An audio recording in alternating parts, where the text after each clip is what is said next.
ધાંગ્રધા આર્ય સમાજ દ્વારા 21 મહાકુંડી યજ્ઞનું આયોજન કરવામાં આવ્યું। આર્ય સમાજના સ્થાપક મહર્ષિ દયાનંદ સરસ્વતીજીનો સમાજમાં સુધારો કરવા માટે મહત્વનો ફાળો। હાલ વિશ્વ અને દેશમાં પર્યાવરણની જાળવણી કરવી તે આપણી પ્રાથમિક ફરજ છે। પર્યાવરણની જાળવણી તેમજ પરિવારમાં એકતા અને વિશ્વમાં શાંતિ થાય તે હેતુથી કરવામાં આવેલ 21 મહાકુંડી યજ્ઞનું આયોજન કરાયું। દેશની સર્વ સમસ્યાનો ઉકેલ તેમને વેદ ધર્મ જોવા મળે છે।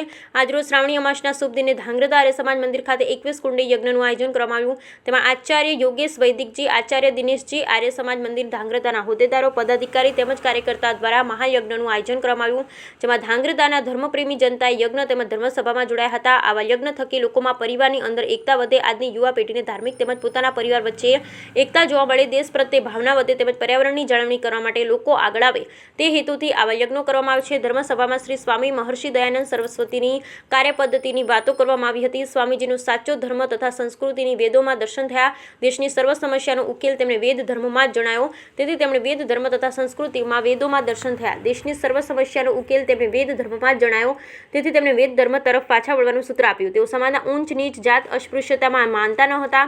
સ્વામીજીએ સત્યાર્થ પ્રકાશ નામનો મહાન ગ્રંથ લખી તેમાં વેદોના આધારે પોતાના વિચારો જણાવ્યા તથા સમાજમાં પેઠેલા શડો, વહેમ તથા અંધશ્રદ્ધાનું ખંડન કર્યું। તેમણે વેદોમાંથી પ્રમાણ આપી મૂર્તિ પૂજા, બાળલગ્ન, જાતિબંધન, સતી પ્રથા વગેરે કુરિવાજોનો વિરોધ કર્યો। તેમણે કન્યા કેળવણી તથા વિધવા વિહારની તરફેણ કરી હતી। Bureau report Hitesh Rajpara, Dhrangadhra. શરૂઆતના પૂર્વ સંધ્યાએ એક સરસ મજાના 21 કુંડી યજ્ઞનું આયોજન થયેલ, એમાં અમે ભાગ લીધેલો। યજ્ઞનો મુખ્ય હેતુ એ હતો કે 3 પેઢી સાથે રહે, સાથે ભજન અને ભોજન કરે અને વૈદિક ભાવના વિકસે, વૈશ્વિક ભાવના વિકસે, પર્યાવરણ શુદ્ધિ થાય અને યજ્ઞથી જે વાતાવરણમાં શુદ્ધિ છે એ પણ પ્રસરે। એના અનુસંધાને અમે આજે 3 પેઢી એટલે મારા માતૃશ્રી, અમારી પેઢી અને મારા પુત્ર અને પુત્રી તમામ લોકો આજે હાજર રહી અને 21 કુંડી યજ્ઞમાં અમે ભાગ લીધેલો અને સરસ મજાનું આયોજન આર્ય સમાજ દ્વારા કરવામાં આવેલ છે। ધાંગ્રધા ખાતે કોઈ ચાર્જ લેવામાં આવેલ નથી, આ નિઃશુલ્ક છે। કોઈ પણ પ્રકારની ફી કોઈ પણ યજમાન તરફથી કોઈ લેવામાં આવેલ નથી, દરેક માટે નિઃશુલ્ક છે। અત્યારે અમે આ 21 કુંડી યજ્ઞનું જે આયોજન કરેલ છે એવા અનેક કાર્યક્રમો અમે અગાઉ વર્ષોમાં। सादर नमस्ते जी।